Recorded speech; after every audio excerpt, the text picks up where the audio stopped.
Now, Catherine.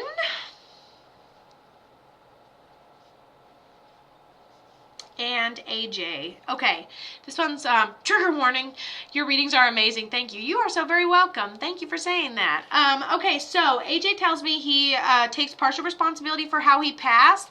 It happened very suddenly, unexpectedly. He actually tells me it happened in a tragic way, and he passed before his time.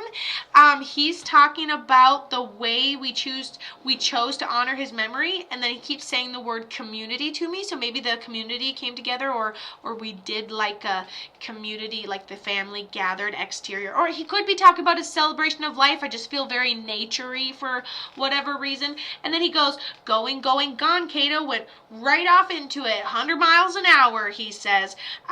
So let me know if this resonates with Mr. AJ. He said that you should know you have mediumship abilities just because he constantly will come up and like play with the little hairs on the top of your head and like skedaddle. So I'm like, okay, you torment her. All right, great. He's got darker hair. He's a little leaner. Ooh, sorry, I had to crack my knuckles. Sorry if that's unattractive for anybody, but it feels incredible.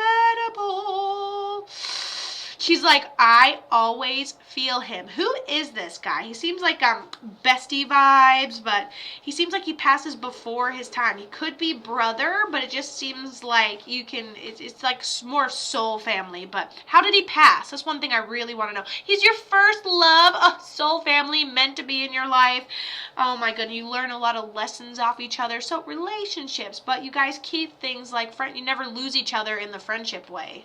I love this a lot. I love this. And she said she always feels him. You smell him too. I can't tell if you have one of his old shirts still. Hold on. He says, she says, we stayed in touch for 20 years. It's a long time to stay in touch.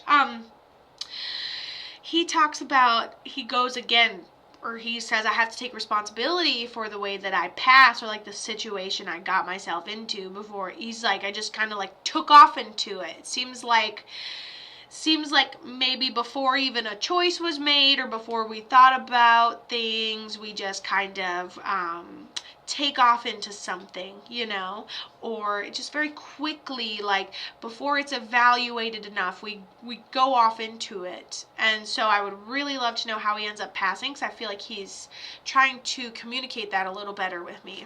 And then I'll take a sip of coffee. And I love that you stayed in touch for 20 years.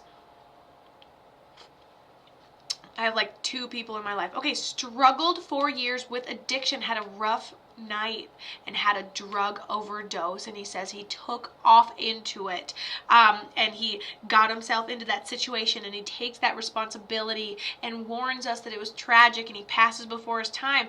And he had an issue with addiction, and he had a bad night, and he ended up having an overdose because he took off into the situation. 100 miles an hour, Cato, just throw it all in, don't even measure it, full throttle, okay? And that is what I believe he's talking about. So he's trying to have this beautiful conversation with you, which I love, and describing who he is, but then he keeps bringing it up like I really just take this responsibility. But to lighten things a little, he talks about his celebration of life, or what we did as a community. Now that you've kind of painted the picture, I'm assuming this is like close family, or like the spreading of ashes, or putting like some, you know, memorabilia up for him somewhere. It's some sort of like outer display, but I see a lot of outside. Maybe he's buried. Is that what he's telling me? Like everybody congregating outside, or very outdoorsy, you know? So I don't know what we did in honor of his memory, but he likes it. He moral of the story is he appreciates everybody that showed up, and even if you couldn't show up, that was totally fine, just to kind of like throw that in there. Yeah, I'm just trying to decipher what he's making me feel here, but I feel like we're gonna, you know, keep it backyard style, you know. Interesting. I'm just like rambling in that direction. And then I was like, how long has this been a problem for? And he's like, no, it's always been a problem. Oh, to celebrate his passing, they had a giant bonfire and they invited friends. I think that's what I'm seeing, ladies and gentlemen. Yeah, that would make sense. So we just invite, I'm like, it's like a backyard style type of memorial. Okay, cool. So we had a giant bonfire and we bring everybody to honor his memory. He was there. He was a part of it. It helped him cross over. And I don't know if I said it out loud, but I did ask him.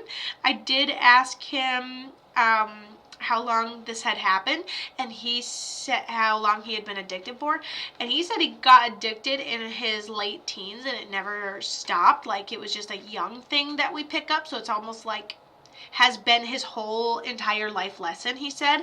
And then, so with that being said, those of us that are kind of caught up in it at a young age before we even have a chance to like get out into the real world or something like that gets us or latches onto us before we can experience regular life, which is already hard enough, right?